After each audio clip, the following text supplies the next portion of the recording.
is the senior warden. The senior warden is responsible for the care of the parish in the absence of a parish priest. If I am incapacitated, I guess he's my vice president, right? If I'm incapacitated, if I die, if I'm inhibited by the bishop, I say that because it's happening a lot more around the church. Inhibited means prevented from performing ministry. If those things happen, then the senior warden is responsible to make sure that there's somebody here to perform the Sunday worship, either contract for a priest or a lay person who's licensed with the diocese to lead morning prayers. So that's, and then the junior warden assists in that, and most parishes, depending on the diocese, is either in charge of the property committee, or in some dioceses, the senior warden is actually, the junior warden is actually the treasurer of the parish. And again, it depends from diocese to diocese. When I was in the Diocese of Pennsylvania, the senior warden did not have to be an elected member of the vestry, which was very interesting. He was called the rector's warden, and it was part of the old canon law of the church. So the rector's warden was picked by the rector, and they didn't have to be elected every year, and yet he still had this responsibility to be the #1 man. And then the junior warden was called the people's warden, and because he was elected by the vestry. So who's our junior warden? Was that our junior warden? Is Doug Cook? He's sitting over there in the shirt. Doug, wave. So anyway, and of course it's perfect. It's a perfect fit for Doug because with the property, Doug is a former cement contractor, worked for a company that did the cement company. So he certainly is a bricks and mortar sort of guy, technically, but mortar more than the bricks and mortar. Okay, jumping over here, Gordon. What is a diocese? It comes from the Greek to keep house, to administer an area or region.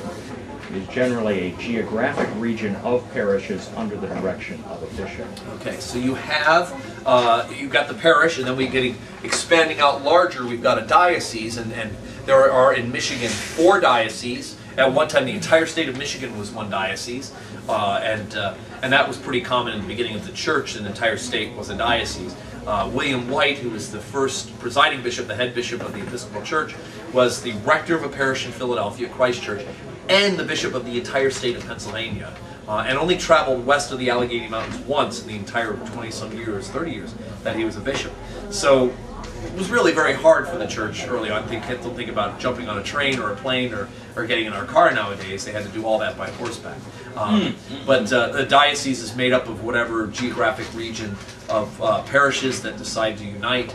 You can apply to General Convention to be recognized as a diocese of the Episcopal Church. And right now we're actually starting, what year did we break? Do you remember what year Eastern Michigan and Michigan divided? It's been in the last 15 years. 1988.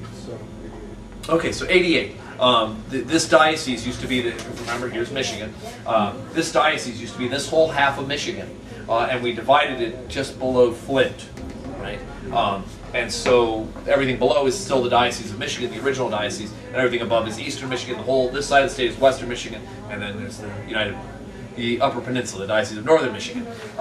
So sometimes dioceses will do that. They'll realize that they've got enough people in a concentrated area that they could use the administration of a bishop to themselves, and so they break apart. But there's a possibility now that the Episcopal Church is going to start contracting the Diocese of Eau Claire and the Diocese of Fond du Lac, which are 2 relatively rural dioceses in Wisconsin, have both passed resolutions in their convention to begin to address whether or not they should, instead of electing another bishop of Eau Claire, because their bishop has left, gone to another diocese, whether or not they should actually contract the 2 dioceses back into one. At one time they were all a part of the Diocese of Wisconsin.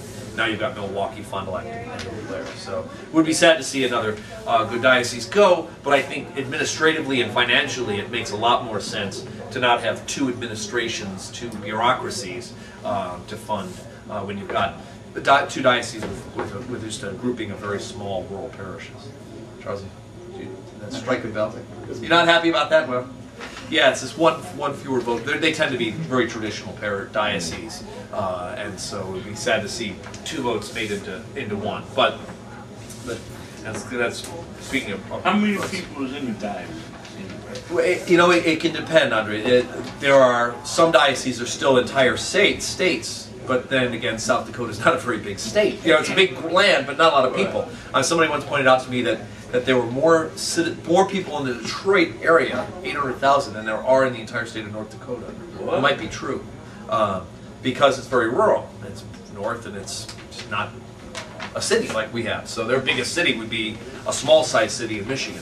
And so they have one bishop who does the entire state.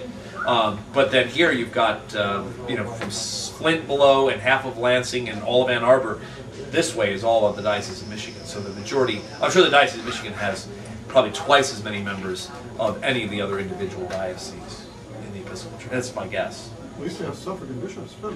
Well, we had, at one time, that's right, the diocese can have assistants. They're called suffragans, and they can have an assistant who has the right of accession, which means that when the diocesan retires, he becomes the head bishop. That's called a coadjutor. And it's funny because, you know, the difference between a suffragan, who doesn't have the right of ascendancy, and the coadjutor. When the diocesan bishop comes in the morning, a suffragan says, "Good morning, your lordship, what will we be doing today?" And the coadjutor comes in and goes, "Good morning, how you feeling?" So, because you can get busy. Yeah, push him aside. And there was a time when this diocese, because it was so much larger, had one or two assisting bishops. I don't think there's any way we're going to have enough assisting bishops anytime in the near future because of money.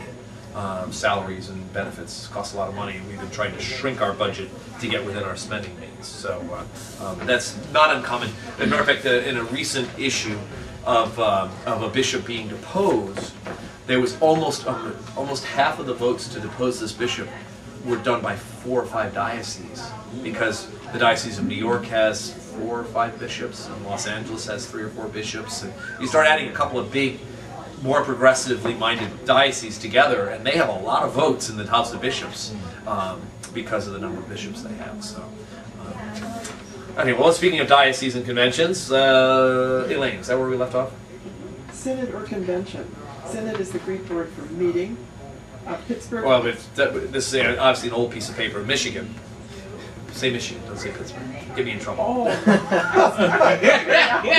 They voted themselves out. I'm already in trouble for being associated. Would you like us to take up a collection for a word processing package that could update? I got it all. Every time at the end of the class, I go, I'm going to get around to doing this, and I don't. The Michigan Diocesan Convention takes place annually.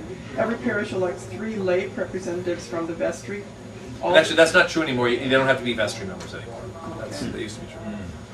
All clergy are to be present. They vote in separate houses, the House of Laity and the House of Clergy. It's based on the model of the U.S. House and Senate. And to pass legislation or to elect a bishop, it must pass both houses. Okay. And part of that model is because the actual history of the Episcopal Church, they actually, after the Congress approved the Constitution, the Episcopal Church also had a convention and passed it, and there were a lot of Episcopalians who were part of the congregation, the congressional delegation to form our U.S. Constitution, who were also active, and of course that happened in Philadelphia, and William White was the chaplain to the Congress that did that. So there was the thought was, if this is a good thing for our U.S. government, then perhaps we also need to do this. There was also kind of the early days of the Episcopal Church was still relatively anti-clerical, and the thought was originally that the House of Bishops would just be an advisory house and they wouldn't have a vote, and that the House of Deputy would be the main one, the national one. But thankfully that was not done. So most of and Mike just got done. He's still recovering. He's still taking his medication, recovering from